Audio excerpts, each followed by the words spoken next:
Good morning प्यारे बच्चों। आज आपकी एकता मैम फिर से आई है एक नए पाठ के साथ। ये पाठ है अनुगूंज हिंदी पाठमाला का पाठ 9 और इसका नाम है जीतने वाली टीम।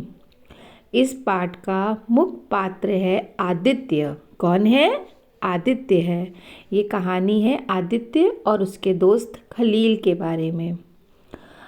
आदित्य कैसा बच्चा है? आदित्य ऐसा बच्चा है जिसको समाज में क्या हो रहा है, धर्म और जाति के नाम पे लोग आपस में लड़ रहे हैं, उसको इससे कोई फ़र्क नहीं पड़ता है। उसके लिए उसकी दोस्ती ही सबसे ज़्यादा महत्वपूर्ण है। अच्छा, अब आदित्य जो है वो खलील का कैसा दोस्त है, इसमें क्या है? अच्छा, कभी कभी ऐसा होता है ना बच्चों, तुम लोग स्कूल जाते हो, उस दिन तुम्हारा बेस्टी नहीं आता है तो तुम्हें स्कूल में मज़ा नहीं आता है।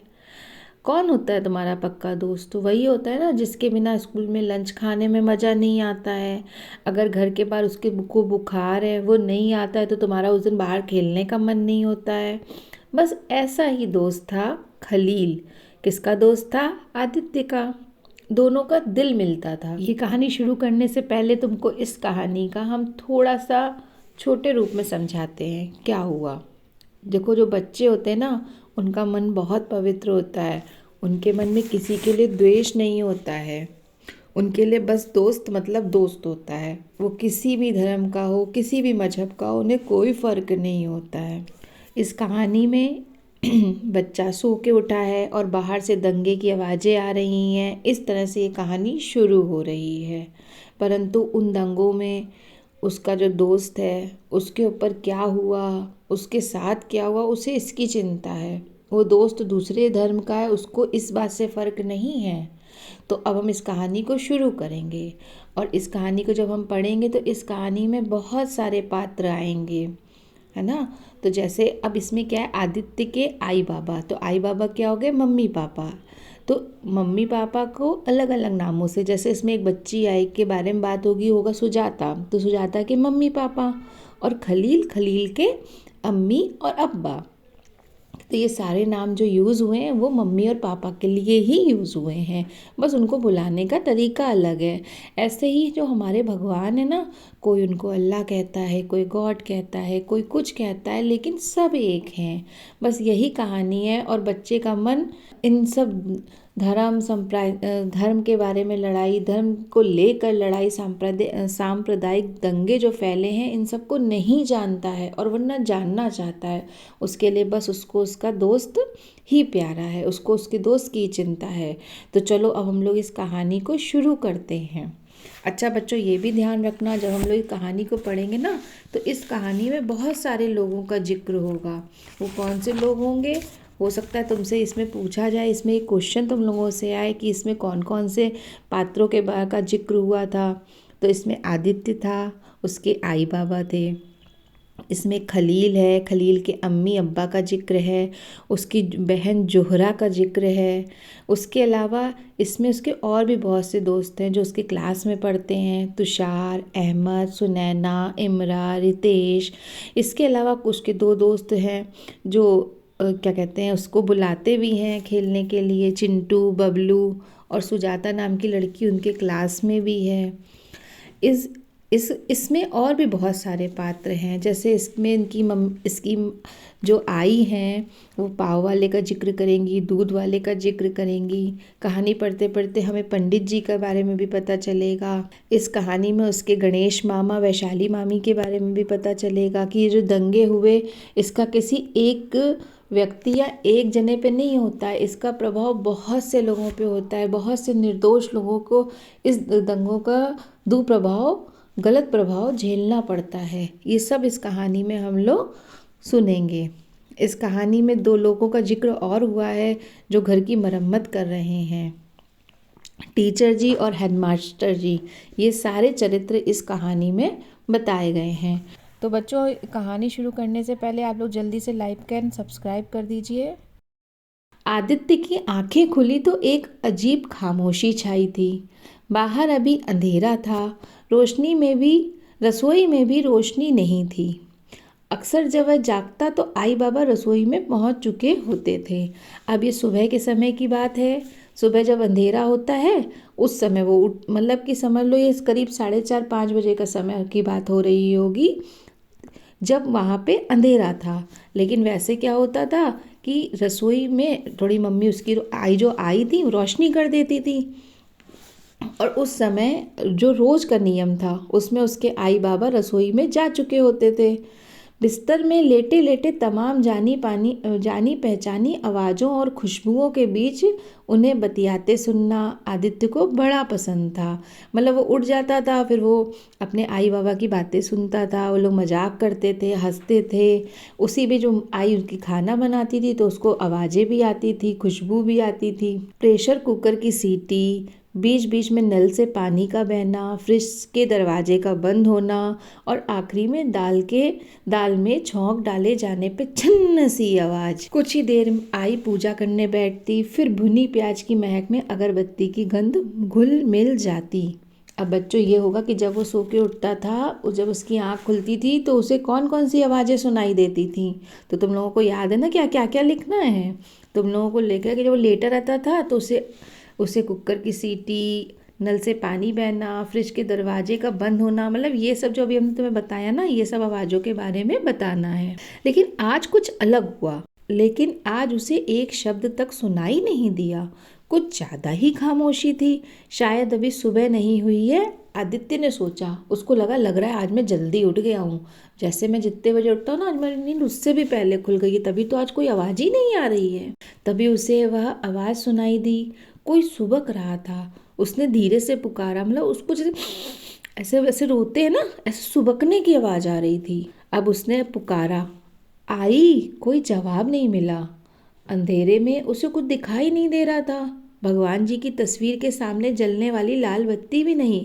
ऐसा क्या था ना, उसकी आई उठती थी तो सुबह उनके जो भगवान के सामने बत्ती होती थी उसको जला देती थी। लेकिन आज बत्ती भी नहीं जल रही थी। आई, मुझे पानी पीना है। इस बार वह जरा ऊंचा बोला, मतलब उसको चेक करना चाह रहा था कि देखें आई उठी है नहीं उठी है, मैं पानी मांगूंगा कुछ ना कुछ तो रिप्लाई आएगा। बाबा ने धीमे स्वर में कहा। अब उसके बाबा बहुत धीमे से स्वर बोल रहे हैं। सिसकियाँ रुक गईं। आदित्य भी चुप हो गया। अब यहाँ पे ये है कि बच्चों, यहाँ पे ये है कि वो लोग बाबा धीरे स्वर में क्यों बोले, सिसकियाँ आ रही थी, है ना, क्योंकि कुछ ऐसा हुआ। बाहर से शोरगुल सुनाई दिया। मारो मारो, लोग चिल्ला रहे थे। जोर जोर की चीख पुकार और खिड़की के नज़दीक भारी कदमों की आहट आई। किसी ने जोर से दरवाज़ा खटखटाया। आदित्य डरकर आंखें भींच लीं, चादर से मुंह ढांप लिया। कोई बुरा सपना है समझकर वह फिर सो गया। अच्छा, यहाँ पे बाबा ने धीरे से इसलिए कहा कि जब इस तरह दंगे होते हैं, घर के बाहर दंगे हो रहे थे, लड़ाई झगड़े हो रहे थे, तो इस समय जो एक आम आदमी होता है ना, वो घबरा के अंधेरा करके बैठ जाता है, जिससे ये लगे कि घर में कोई है ही नहीं। इस तरह वो अपने आप को बचाने की कोशिश करता है।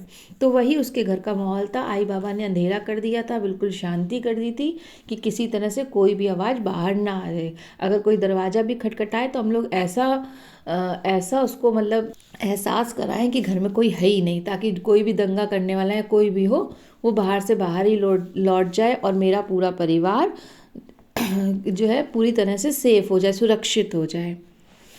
इस बार उसकी आंखें खुली तो काफ़ी दिन चढ़ाया था। अरे, स्कूल के लिए देर हो गई है, उसने सोचा और बिस्तर से कूदकर निकला। अब उसने देखा, अरे आज तो बहुत लेट हो गया है। ये बात सोचते ही उसने कहा, अरे इतनी देर हो गई है, मैं कैसे पहुंचूंगा। तो वो जल्दी से कूदकर बिस्तर से उतरा। उसने खलील के साथ जल्दी स्कूल जाकर पिछवाड़े से आंवले बटोरने की योजना बनाई थी। बच्चों, आंवला खाया है कभी तुम लोगों ने? आंवला जो है एक फल होता है। तो उसने अपने जो उसका बेस्ट फ्रेंड था, जो उसका अच्छा सा फ्रेंड था खलील, उसके साथ उसने सोचा था कि जो आंवले गिरे हैं स्कूल जाकर पिछवाड़े से स्कूल के बैक साइड में जो आंवले गिरे हैं हम लोग उसको बटोर लेंगे। बच्चों, तुम लोग आंवला अगर नहीं खाते हो तो ज़रूर खाया करो। आंवला विटामिन सी का बहुत अच्छा सोर्स होता है, इसलिए याद करो कि मेरी मैम ने कहा है कि मुझे आंवला खाना है। तुम लोग आंवला खाओगे ना तो तुम लोगों को बहुत सारे इसके बेनिफिट्स मिलेंगे, तुम्हारी आँखों के लिए, पेट के लिए, बाल के लिए, हर तरह से बहुत अच्छा होता है। तो ठीक है, आज से प्रॉमिस है ना, तुम लोग खाओगे ना आंवला। अगर तुम लोगों को खट्टा पसंद है तो अचार खा लो, मीठा पसंद है तो मुरब्बा खा लो। चलो हम लोग जल्दी से लेसन पे वापस आते हैं। जेब भर आंवले बड़े काम के होते हैं। अच्छा, यहाँ पे वो ये इस सेंस में नहीं बोल रहा है कि उसके बहुत फ़ायदे हैं, बल्कि वो बोल रहा है कि उनके बदले में इमली के टुकड़े, रंगीन चौक या कंचे तक मिल सकते थे। बच्चे क्या होते हैं ना, जब उनको जो अपने आपस में एक दूसरे से एक्सचेंज करते हैं, अरे भाई तुम मेरा ये सामान ले लो, हमको अपना ये सामान दे दो। तो इसी तरह वो लोग भी दिमाग लगाते थे, आंवले अपने दोस्तों को दे देते थे और उसके बदले में इमली के टुकड़े, रंगीन चौक या कंचे आपस में एक्सचेंज एक दूसरे से अदल बदल कर लेते थे। पिछले ही हफ्ते उन्होंने आंवले के बदले में तुषार से लाल कागज का बड़ा सा चमकीला टुकड़ा खरीदा था। अब क्या हुआ, उन्होंने आंवले दे दिए और तुषार से उन्होंने लाल कागज का चमकीला टुकड़ा ले लिया। अब ये क्वेश्चन हो सकता है कि उन्होंने आंवले के बदले में तुषार से क्या लिया, या उन्होंने तुषार को लाल कागज के बदले में क्या दिया। तो इस बात को ध्यान रखना, छोटी सी तो बात है। आंवले के बदले में तुषार से लाल कागज का बड़ा सा चमकीला टुकड़ा खरीदा, लाल कागज उसका टुकड़ा। ओके, आगे बढ़ते हैं। लेकिन अगर वे सबसे पहले नहीं पहुंचे तो आंवले कहाँ से मिलेंगे? अच्छा, इसका मतलब ये है कि अगर वो नहीं पहुंचे तो भैया दूसरे बच्चे आंवले उठा लेंगे। ठीक है, ये बात समझ में आई। जल्दी जल्दी दांत मांजने के लिए दौड़ता हुआ आदित्य बोला, आई मैंने तुमसे कहा नहीं था कि मुझे जल्दी जगा देना। अब यहाँ पे वो अपनी आई से शिकायत कर रहा है। एक तो खुद देर से उठा, लेकिन शिकायत मम्मी से कर रहा है। जैसे तुम लोग भी गलती करते हो फिर कहते हो ना आपकी वजह से हो गया, बस वैसे ही वो बोल रहा था। खलील तो पहले ही चला भी गया होगा। अब वो सोच रहा है कि देखो मेरा दोस्त तो पहले चला गया, आई मैं तो रह गया। आज तुम स्कूल नहीं जाओगे, बाबा बोले। ये बात किसने बोली? बाबा ने बोली कि तुम स्कूल नहीं जाओगे। वे आई के साथ रसोई में बैठे हुए थे। बाबा, आदित्य ने कुछ कहना शुरू किया, पर बाबा की कड़ी नज़र के सामने हिम्मत नहीं पड़ी। कभी तो बाबा इतने हंसमुख लगते हैं और कभी इतने ज़्यादा सख्त। उसने सोचा कि थोड़ा सा मना लूँगा तो बाबा कहेंगे जाओ, लेकिन पापा ऐसे घूर के कड़ी नज़र देख रहे थे कि उसकी हिम्मत ही नहीं हुई कि अपने बाबा से रिक्वेस्ट करे, उनसे जो है प्रार्थना करे। आंवले की बात उन्हें कैसे बताए? वो क्या बताए, स्कूल तो बहाना है, उसको तो आंवले चाहिए। आदित्य ने आई की तरफ देखा। वे सिर झुकाए लहसुन छीलने में लगी थी। आई क्या कर रही थी? आई लहसुन छील रही थी। भगवान जी की तस्वीर के आगे तेल का दिया अब भी जल रहा था। आई ने बत्ती नहीं जलाई थी, लेकिन तेल का दिया जला दिया था। अगरबत्ती की महक से रसोई भरी हुई थी। अगरबत्ती की खुशबू कैसे होती है, जब जलती है पूरे घर में फैल जाती है, ऐसे ही अगरबत्ती की महक से रसोई भरी थी। मैं स्कूल जा रहा हूँ, आदित्य ने ऐलान किया। मतलब आप लोग मना कर रहे हैं तो क्या हुआ, मैं तो जाके रहूँगा, ये मतलब था मैं तो जा रहा हूँ। अचानक न जाने कहाँ से उसमें बड़ी हिम्मत आ गई थी। अच्छा, अब उसको मना किया जा रहा है, लेकिन अब उसमें वो हिम्मत दिखा रहा है। अब वो अभी वो बाहर कितना खराब माहौल है इसकी गंभीरता नहीं समझ पा रहा है, बस उसको जाना है क्योंकि उसको आंवले। बाबा गुस्से में कुछ कहने ही वाले थे कि आई बोल पड़ी, आदित्य कल रात गड़बड़ हुई थी, आज सब कुछ बंद रहेगा। अब आई बच्चा है, बच्चे को क्या बताए कि दंगे हुए कि क्या हुआ। तो आई ने उन शब्दों को ऐसे कहा, बेटा बाहर थोड़ी गड़बड़ हो गई, अभी जाने वाला माहौल नहीं है, आज सब कुछ बंद है। अच्छा, तो सपना नहीं था? नहाने जाते हुए आदित्य ने सोचा। अच्छा, जो मतलब मैंने रात में देखा था वो सपना नहीं था, मैं एकदम सही टाइम पे इसका मतलब उठा था। मगर वे लोग किसके पीछे पड़े थे? जो मारो मारो चिल्ला रहे थे, वे लोग किसके पीछे पड़े थे? स्कूल क्यों बंद है? अब छोटा है ना, अब वो सारी बातों में सोच रहा है कि मतलब मेरी जब नींद खुली थी, जब मैंने खड़ खड़ खड़ खड़ गेट खटखटाने की आवाज़ सुनी थी, कौन थे वो लोग, किसको मारो मारो चिल्ला रहे थे? बाबा से पूछने का कोई फ़ायदा नहीं है, उनका मिजाज पहले ही बिगड़ा हुआ था। अभी तो इतना उन्होंने सख्त नज़र से देखा था, इन बाबा से पूछेंगे। अभी बाबा से, जब पापा मम्मी में दोनों में जो गुस्सा होता है ना, उससे बात नहीं करते, दूसरे से बात करते। तो बाबा तो गुस्सा है, इनसे नहीं पूछेंगे। आई मेरा पाव। नाश्ते के लिए लकड़ी के पटरे पर बैठकर आदित्य ने पुकारा। आदित्य ने नाश्ते में क्या मांगा? पाव मांगा। वह हर रोज़ मक्खन और पाव ही खाता था। उसका जी इससे कब भरता ही नहीं था। नरम गुदगुदा पाव और उस पर आई का लगाया ढेर सारा मक्खन मुंह में रखते ही घुल जाता। तो अब यहाँ पे क्वेश्चन बच्चों देखो ये आ सकता है कि वो रोज़ नाश्ते में क्या खाता था? रोज़ नाश्ते में मक्खन और पाव खाता था, और आई उसमें ढेर सारा मक्खन लगा देती थी जो उसके मुंह में रखते ही घुल जाता था। आज पाव वाला आया ही नहीं। आई बोली, अब दूध की मांग भी मत कर देना। दूध वाला भी नहीं आया है। अरे शहर बंद है तो कोई नहीं आया, सबका आना जाना बंद है।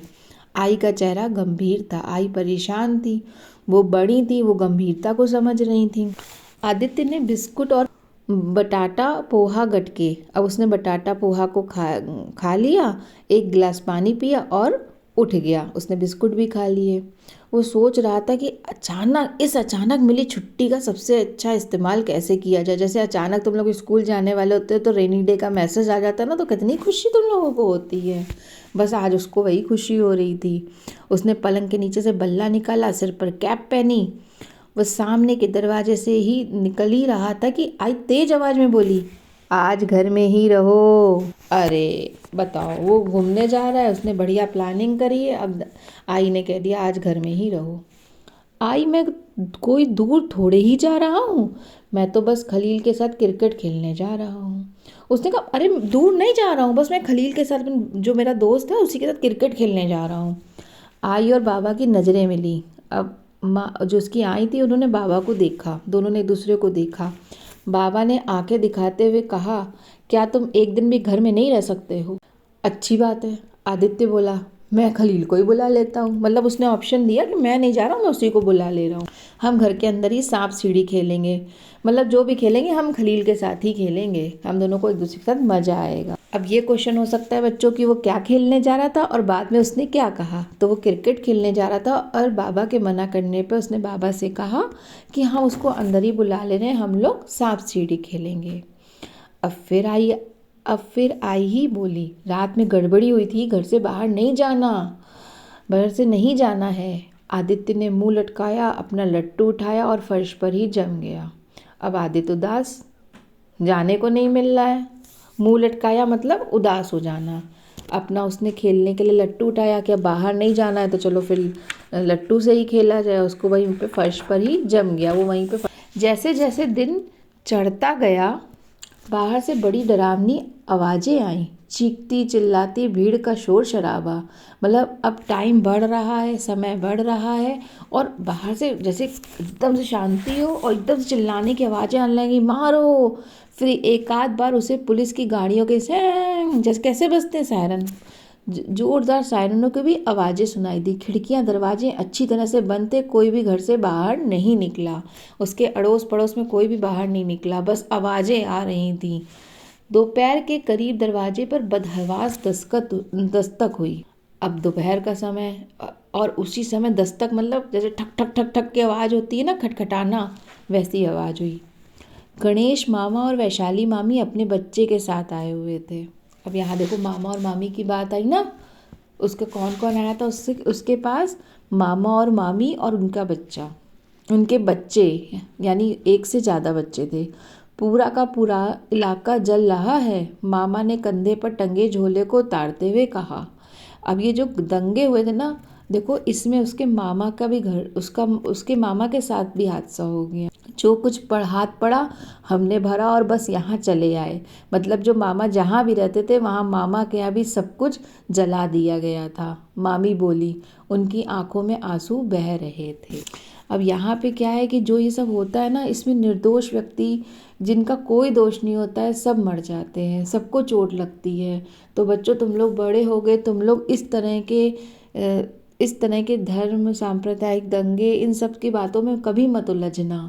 3 दिन बाद जब आई ने बाहर खेलने की इजाज़त दी तो आदित्य की खुशी का ठिकाना ही नहीं था।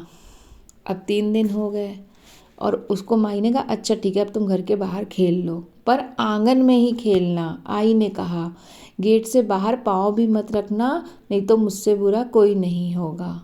आई ने कहा, अपने आंगन में ही खेलना, गेट से बाहर मत जाना, पाँव नहीं रखना, लेकिन फिर समझ लेना, नहीं तो बताऊंगी मैं, मुझसे बुरा कोई नहीं होगा। अच्छा आई, आदित्य बोला, मगर सीधे खलील के घर की ओर भागा। वे कब से ही नहीं मिले थे। अब आई ने मना किया, लेकिन वो कहाँ गया? खलील के घर। आई ने क्या कहा? अपने बाहर पाँव मत रखना, घर के बाहर, गेट के बाहर पाँव ना रखना, लेकिन फिर भी देखो बात नहीं मानी। अब आदित्य पूछा जाएगा, आदित्य कैसा बच्चा है?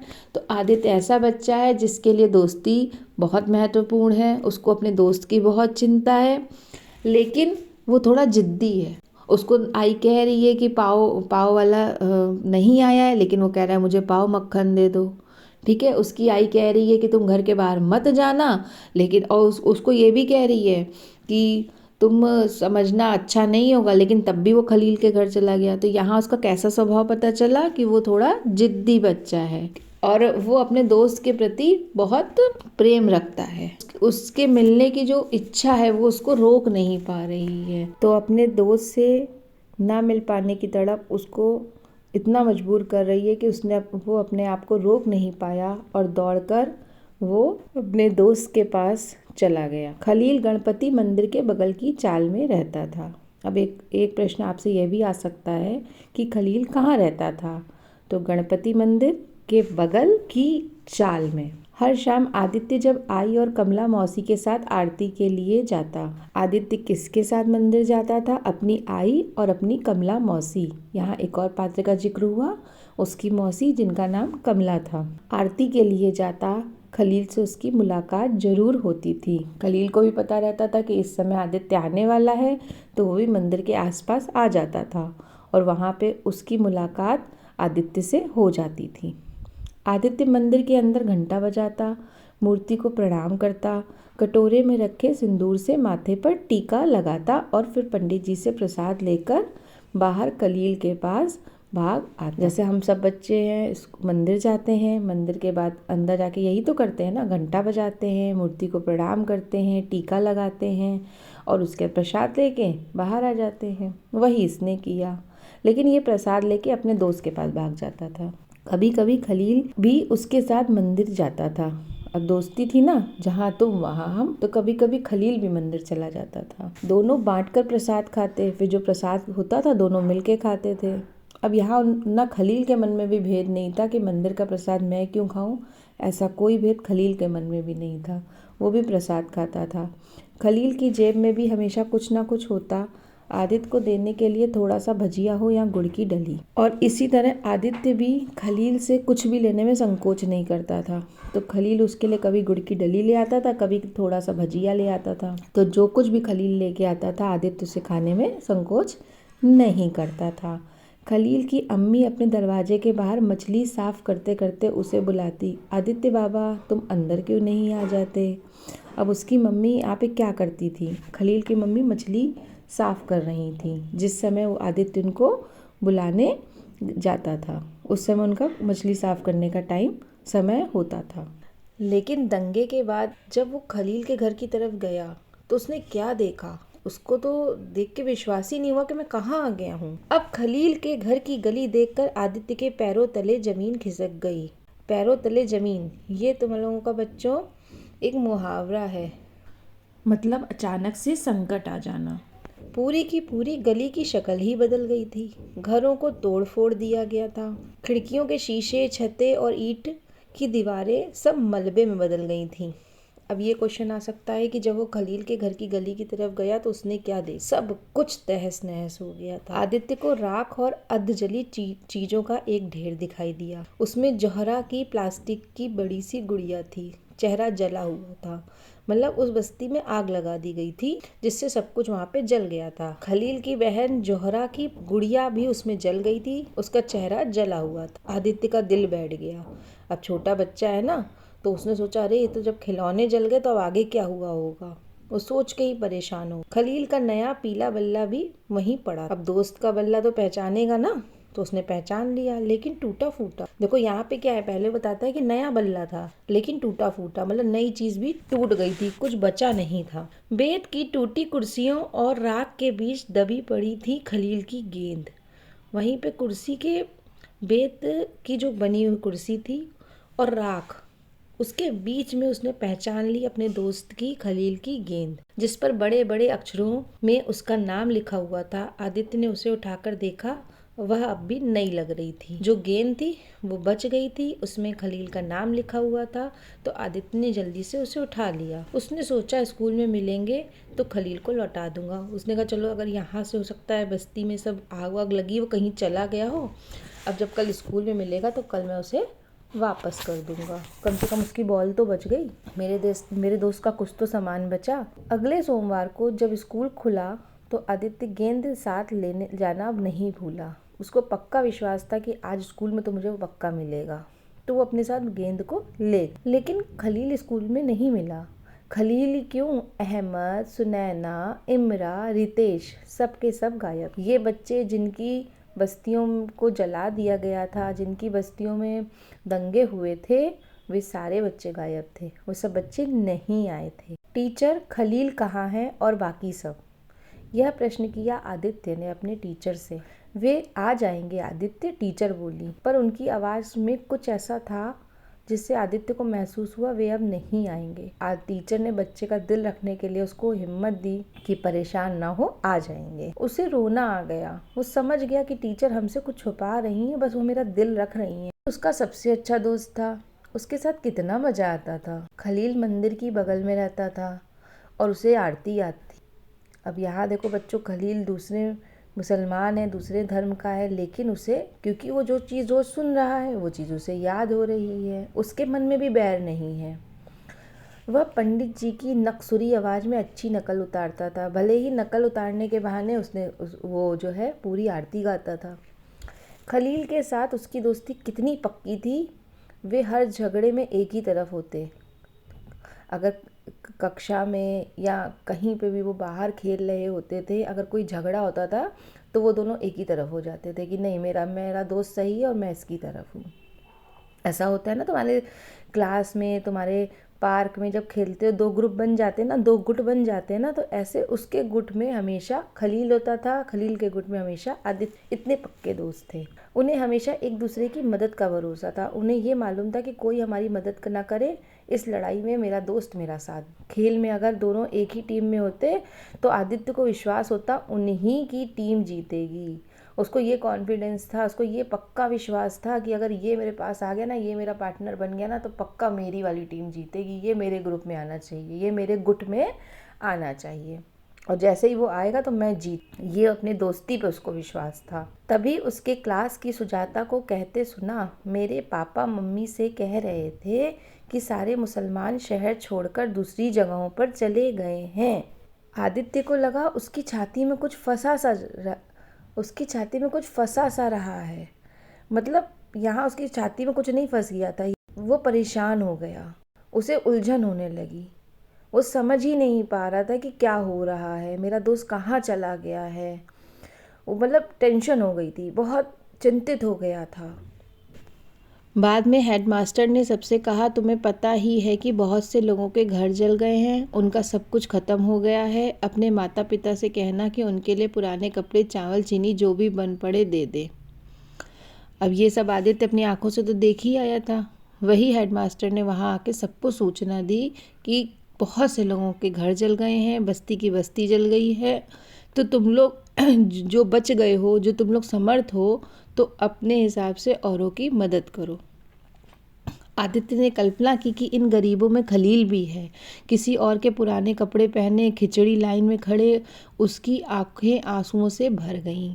आदित्य जो है, उसको सिर्फ अपने दोस्त का ध्यान आ रहा था। उसने फील किया, उसने महसूस किया कि मतलब मेरा जो दोस्त अच्छा सा मेरे साथ खेलता रहता था, आज वो गरीब पुराने कपड़े पहना हुआ है और खाना मांग रहा है। मतलब उसकी बिल्कुल दीनहीन दशा देख के उसको बहुत तकलीफ़ हो गई। उसकी आंखें आंसुओं से भर गईं, बहुत उसका मन रोने लगा। बाहर जाकर खेलो, शाम को आई ने आदित्य से कहा। देखो चिंटू बुला रहा है। आई गेहूं साफ कर रही थी और उसे एक बड़े से बर्तन में भरती जा रही थी। आदित्य वहीं खड़ा रहा। जब चिंटू बुलाने आया तो आई क्या कर रही थी? आई गेहूं साफ कर रही थी और एक बड़े बर्तन में भरती जा रही थी। सबसे पहले उसको चिंटू बुलाने आया। आई बोली, क्या बात है आदित्य? अब आई माँ है ना, तो माँ समझ जाती है कि मेरे बच्चे के मन में कोई बात है, मेरा बच्चा आज उदास। आदित्य आजा, चिंटू और बबलू बुला रहे थे। अब चिंटू और बबलू उसको बुला रहे हैं, अरे आ जाओ, तुम ही आ जाओ, खेले साथ में, चल क्रिकेट खेले, पहले बैटिंग तेरी रही, चलो आ जाओ, तुमको बैटिंग दे देंगे। मतलब लालच दे रहे हैं कि बस आ जाओ खेल ले हमारे पास। लेकिन आदित्य नहीं निकला। वह फर्श पर ही पसरा अपना लट्टू नचाता रहा। आदित्य को केवल अपने दोस्त की याद आ रही थी। उसको उसकी दीनहीन दशा के बारे में वो सोच रहा था। उसकी तकलीफ़ें उसको खुद तकलीफ़ दे रही थी। यही होती है मित्रता। जब आपके दोस्त की आंखों से आंसू निकलता है तो आपकी आंखों से निकलता है। अगर वो उदास है तो आप खुश रह ही नहीं सकते हैं। तो बस यही तकलीफ़ वो महसूस कर रहा था और वो खेलने नहीं जा रहा था। वो अपने घर में ही बैठा अपना लट्टू नचा रहा था। लट्टू बस एक काम जैसे आदमी करता रहता है ना, और वो सोचता रहता है, तो वही वो कर रहा था, लट्टू नचा रहा था और केवल खलील उसके दिमाग में चल रहा था। आई, जब भी तुम कुछ चाहती हो तो हमेशा भगवान से प्रार्थना करती हो। याद है तुमने वैशाली मामी के लिए प्रार्थना की थी कि उनका बच्चा स्वस्थ पैदा हो। इस इस लाइन से हमें ये पता चलता है कि आदित्य आस्तिक स्वभाव का बच्चा था। वो जिद्दी था, वो पारिवारिक बच्चा है। अभी तीसरे को इसका एक स्वभाव और पता चल रहा है कि वो आस्तिक बच्चा है, उसकी भगवान में आस्था है। अगर मैं चाहूँ कि खलील लौट आए तो मैं किस भगवान से प्रार्थना करूँ? मतलब अपने खलील को बुलाने के लिए वो कह रहा है कि मैं बताओ किस भगवान के आगे झुक जाऊँ कि मेरा दोस्त आ जाए। आदित्य को डर था कि आई हंसेगी। उसकी नादानी से भरी बातें सुन के आई हंस देती थी, जैसा अक्सर उसे किसी भी गंभीर सवाल पूछने पर होता था। पर आज आई ने उसे अपने सीने से लगा दिया और बोली। लेकिन आज आई हंसी नहीं, आई उसकी तकलीफ़ को समझ रही थी। आई भी उसके साथ परेशान थी और उसने अपने बच्चे की इस तकलीफ़ को देखा, महसूस किया और अपने बच्चे को सीने से लगा लिया और बोली, मेरे बच्चे, तुम चाहे किसी भी नाम से पुकारो, खलील तुम्हारी प्रार्थना से लौट आएगा, क्योंकि भगवान सारे बच्चों का होता है। भगवान तो एक ही है बेटा। तुम किसी भी भगवान से प्रार्थना करो, बस सच्चे दिल से प्रार्थना करो और सारे बच्चों का भगवान होता है। वो ये थोड़ी ना देखेगा कि ये बच्चा दूसरे धर्म का, ये बच्चा तो भगवान तो सबका होता है। बस तुम प्रार्थना करो और तुम्हारी प्रार्थना की असर से तुम्हारा मित्र सुरक्षित लौट आएगा, सब ठीक हो जाएगा। रात में आदित्य ने सुना। अब रात में आदित्य चुपचाप अपने पलंग पे लेटा हुआ है और उसने सुना, आज कंपनी में रज्जाक मियाँ मिले। तो रज्जाक मियाँ कौन है? खलील के पापा। वे अपने चचेरे भाइयों के साथ डोंगर चाल में रह रहे हैं। अब देखो, इसकी बस्ती टूटी, अब वो कौन सी चाल में जाके रह रहा है? वो डोंगर चाल में रह रहा है। पहले वो कहाँ रहता था? पहले वो रहता था गणपति मंदिर के बगल की चाल में, लेकिन अचानक से जब उस पर हमला हुआ, दंगे हुए, उसका सब टूटा, तो वहाँ के लोग भाग के डोंगर चाल चले गए। जैसे ही कर्जा मिलेगा वे फिर से यहाँ आकर अपना घर बनाएंगे और वापस आ जाएंगे, बाबा माँ को बता रहे थे। अब उसे अपने दोस्त के बारे में कुछ सूचना मिल गई, कुछ उसे राहत मिली कि अब वो लोग उनको पैसा, लोग थोड़ा कर्जा ले लेंगे, पैसे का इंतजाम करेंगे, कर्जा लेके अपने घर बनाएंगे, जो टूट फूट गया उसकी मरम्मत कराएंगे और वापस आ जाएंगे। ये सारी बातें उसने सुनी कि बाबा उसकी माँ को, यानी उसके जो बाबा थे, आई को बता रहे थे। अकेले रोज स्कूल से वापस लौटते हुए उसे आगे गली में बाबा दिखाई दिए। आदित्य दौड़कर वहां पहुंचा तो देखा कि दो आदमी खलील के घर की मरम्मत करने में लगे थे। तभी खलील घर से बाहर निकला, हमेशा की तरह खुश खुश। उसने देखा कि उसके दोस्त का जो है घर में रिपेयरिंग, मरम्मत शुरू हो गई थी। उसने अपने बाबा को देखा, वो बाबा के पास जाकर पहुंच गया। ए खलील, आदित्य चिल्लाया, इधर आ, मैंने तेरी बॉल बचा रखी है। उसने खलील का हाथ पकड़ा, चल खेलते हैं। मतलब उसको समझो पूरी दुनिया की खुशियाँ मिल गई, उसको अपना खलील दिखाई दे गया। बाबा और खलील के अब्बा मुस्कुरा दिए थे, लेकिन उनकी आंखों में आंसू थे। उनके अब्बा मुस्कुराए, क्यों मुस्कुराए? बच्चों का वो प्यार देख के बाबा और अब्बा मुस्कुरा दिए कि देखो कितना निस्वार्थ प्रेम है इन लोगों में। उनकी आंखों में आंसू थे, लेकिन जो ये तबाही हुई थी, ये जो दंगे हुए थे, उसके बारे में सोच के उनकी आंखों में आंसू थे। ये बड़े लोग भी कमाल करते हैं, आदित्य ने सोचा। पता नहीं कब रो पड़ेंगे या हंस देंगे। अब बड़ों की इस भावना को वो नहीं समझ पाया, बस उसे बड़ा अजीब लगा कि बताओ, कभी ये लोग रोने लगते हैं, कभी ये लोग हंसने लगते हैं। बच्चा मन है ना, अभी इतनी बड़ी बातें नहीं समझ पाया। लेकिन वो जो दो बड़े थे, वो इन बच्चों के भाव को समझ रहे थे। अगले ही पल हाथों में हाथ डाले जीतने वाली टीम के खिलाड़ी मैदान की ओर दौड़ रहे थे। तो बच्चों समझ में आया जीतने वाली टीम के खिलाड़ी कौन है? वो दोनों पक्के दोस्त, आदित्य और खलील। उसको विश्वास है कि ये दोस्त मेरे साथ रहेगा तो मैं हर मैच जीत जाऊंगा। तो इस कहानी से हमने क्या समझा कि धर्म या जाति के आधार पर कभी दोस्ती नहीं होती है। दोस्ती बस उससे होती है जिससे हमारे विचार मिल जाते हैं, जो हमें अच्छा लगता है। हमें इस कहानी से क्या मूल्य पता चला? मनुष्यता से बड़ा कोई धर्म नहीं है और ईश्वर ने सभी को एक समान बनाया है। धर्म और जाति के नाम पर लोग लड़ने लग जाते हैं। यही मनमुटाव जो है दंगों का रूप ले लेता है। लेकिन जो बच्चे नादान हैं, नासमझ हैं, वो बड़ों की इस नासमझी को नहीं समझ पाते। उनकी दोस्ती में जाति या धर्म की कोई दीवार ही नहीं होती। तो इस तरह बच्चों इस लेसन को, इस पार्ट को ख़त्म करते हैं और लाइक और सब्सक्राइब ज़रूर करना। अगर मेरी कहानी तुम लोगों को अच्छी लगी, फिर जल्दी आएंगे एक न्यू पार्ट के साथ, एक नए पार्ट के साथ। Bye bye.